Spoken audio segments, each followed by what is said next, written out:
அதை கேட்டு நிம்மதிக்கு அளவே இல்லை. காவேரி எங்கே இருக்க? ஒரு கப்பு காஃபி கொடுக்குறியாம்மா? எங்கேயோ அவசரமா போயிட்டு வர மாதிரி இருக்கு. என்னாச்சு? அதுவா, அது என் ஃப்ரெண்டு டேவிட் இருக்கான் இல்லையா, அவனுக்கு இருந்து இமெயில் வந்தது. இமெயிலா? இமெயில் சொல்ற பக்குன்னு இருக்கு.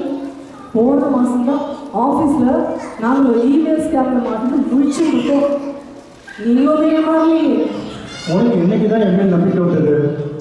பின் என்னங்க, இப்படி தான் போன வாரம் வால்மார்ட்லேருந்து ஷாம்பூ வாங்கிட்டு சொன்னால் பாடி வாஷ் வாங்கிட்டு வந்தீங்க. இப்போ இந்த பொங்கலுக்கு பாயசம் பண்ணலாம் சேமியா வாங்கிட்டு வாங்க சொன்னால் ஸ்பாகெட்டி வாங்கிட்டு வந்தீங்க. இப்படி தான் சின்ன சின்ன விஷயத்துக்கு எல்லாம் சொதப்பல். ஆமாம், அந்த காலத்திலேயே பொண்ணு பார்க்கும்போது எங்கள் அப்பா சொன்னார், இந்த பொண்ணு வேண்டாம் அந்த பொண்ணு கட்டிக்கலாம்னு சொன்னார். கேட்டேன்னா கேட்கல, அங்கேயே சொதப்பட்டேன் நான். ஆமாம், நீங்கள் உங்கள் அப்பா சொன்னால் கேட்டுக்கலாம். நான் அதை பழச்சிருப்பேன். அது சரி. ஆனால் இன்னைக்கு என் ஃப்ரெண்டு டேவிட் இருக்கான் இல்லையா, அவனுக்கு நிஜமாக உதவிப்பட்டிருக்கேன்.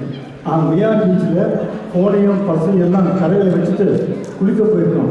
திரும்பி வந்து பார்த்தா ஒன்றுமே காணத்துக்கு இல்லை. ஏதோ திருட எல்லாத்தையும் கொண்டு போயிட்டானாமா. ஐயோ, ஒரு பிரசீவ் சேர்த்தா? அவன் போட்ட செட்டியே 10 நாளைக்கு மாட்ட மாட்டான்.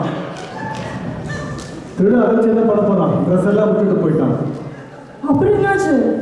அப்புறம் என்னாச்சு, அவன் பக்கத்தில் இன்டர்நெட் கேட்க போய் எனக்கு ஒரு இமெயில் அனுப்பிச்சான்.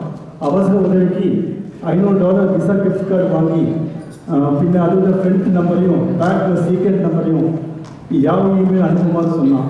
இப்போ தான் அந்த வேலையில் முடிச்சுட்டு வால்மார்ட் போயிட்டு திருப்தியோடு வீட்டுக்கு வரேன். சபாஷ்.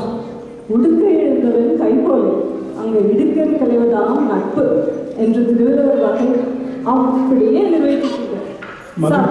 மகிழ்ச்சி மகிழ்ச்சி. உங்களை உண்மையாலே பாராட்டு. மகிழ்ச்சி மகிழ்ச்சி. பின்ன நாளைக்கு டேவிட் இருக்கான் இல்லையா, அவன் மேலே வரான். நான் போய் பார்த்து பேசிட்டு என்னன்னு கேட்டு வரேன். சரி.